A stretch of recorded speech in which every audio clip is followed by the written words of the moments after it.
Hey everybody, welcome back to TTS Today. On today's episode, we're going to discuss the customer file located on the Data Files tab. And in the customer file, we have a lot of different fields. We're going to talk about what these fields can be used for. Also, we can download a complete list of customers into Excel and how to add a contact to a customer file.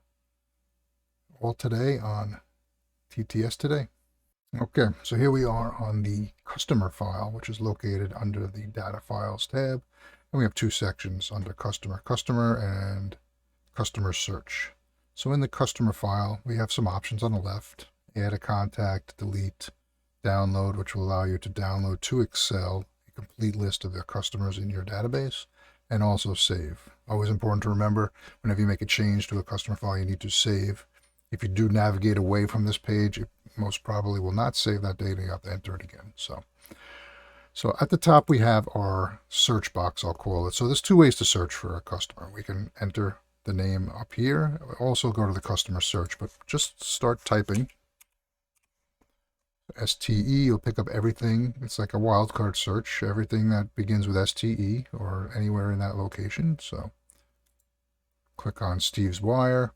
And basic information here. You have company name, address, city, state, phone number, the outside salesman, very important. So if you do the sales analysis or any type of reporting, it'll be based on an outside salesperson that's listed in a customer.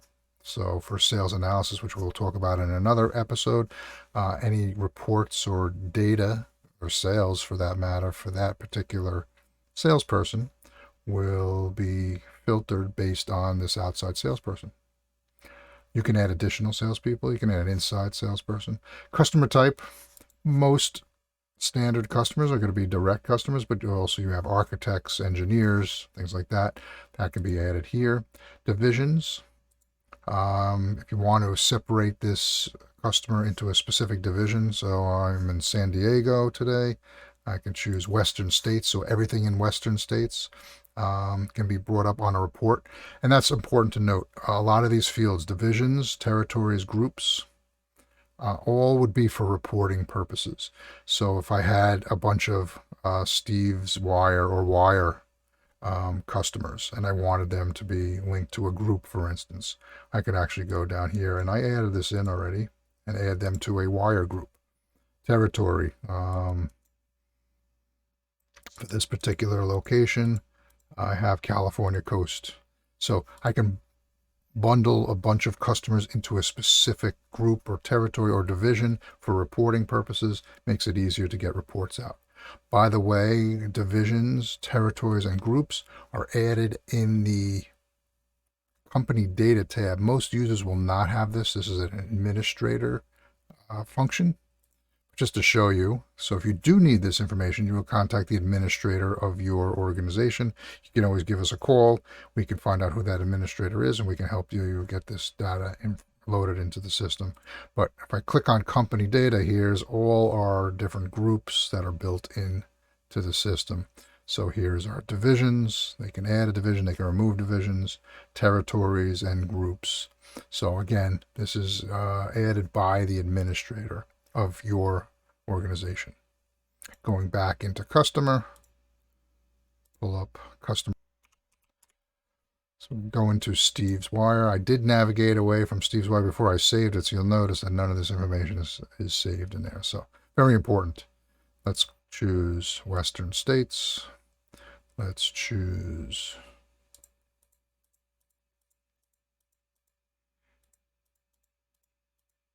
California Coast.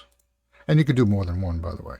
So if you want to group this into Boston for whatever reason, or any other different type of territory, you can certainly add more than one territory. If I happen to be in Sacramento, I know I'm not, but we can add that as well, and groups. So I set up a group, I believe, called Wire, and there we go. We can add it to Wire. So now I will save. And now you notice that information is saved in there. Lastly, at the bottom, we do have a way to add files if you want to have a contact file added to this particular customer, or some kind of information assigned to this customer. You can do that. So, all right, and that is editing the customer file and all the data that is underneath the customer. So next, let's go to add a contact. So once we choose a customer, one way of adding a contact to that customer is right from the customer file. So I'll hit add.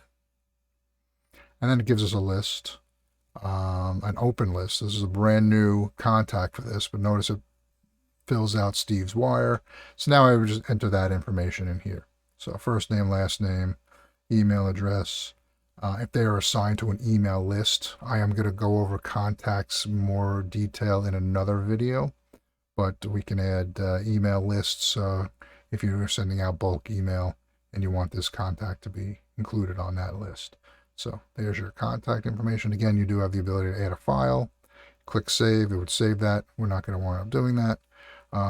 If you're in here and you decided you wanted to change to a different customer, right now it's Steve's wire, I can click on change customer and it would do that for me as well. If I needed to delete a customer, I would go in here and delete. If I needed to delete a contact, I would go in here and hit delete contact. And then if I wanted to add a new contact, so once I enter this information, save, I can add a new contact for the same customer without leaving this screen. That's what that's for. So going back to our customer file, let's move over to customer search. So if I want to search by name or city, I can go here and type in STE. And notice this is a wildcard search. So if I put in the first three letters, it's going to find everything that begins or somewhere in here that has an STE. So notice Osterville, STE. So it finds anything with STE in it. And then right from here, I can click on it and it'll bring me back to the customer file. So a simple way of getting to that. Also under search, I can search by city. SAN, it should find at least San Diego, but Sanford found that as well. So another way of getting into that. And the last thing, which I haven't talked about, and it is located on both the customer file tab as well as the customer search tab, is download customers. Is download to Excel the entire customer list for you to have as a backup, a quick way of viewing and sorting and filtering offline from the TTS database. And there you have it. That is our customer file section in the TTS 2.0 version. Please send your questions to askttstoday@tradetechsolutions.com. Thanks again, and we'll see you in the next one. Goodbye.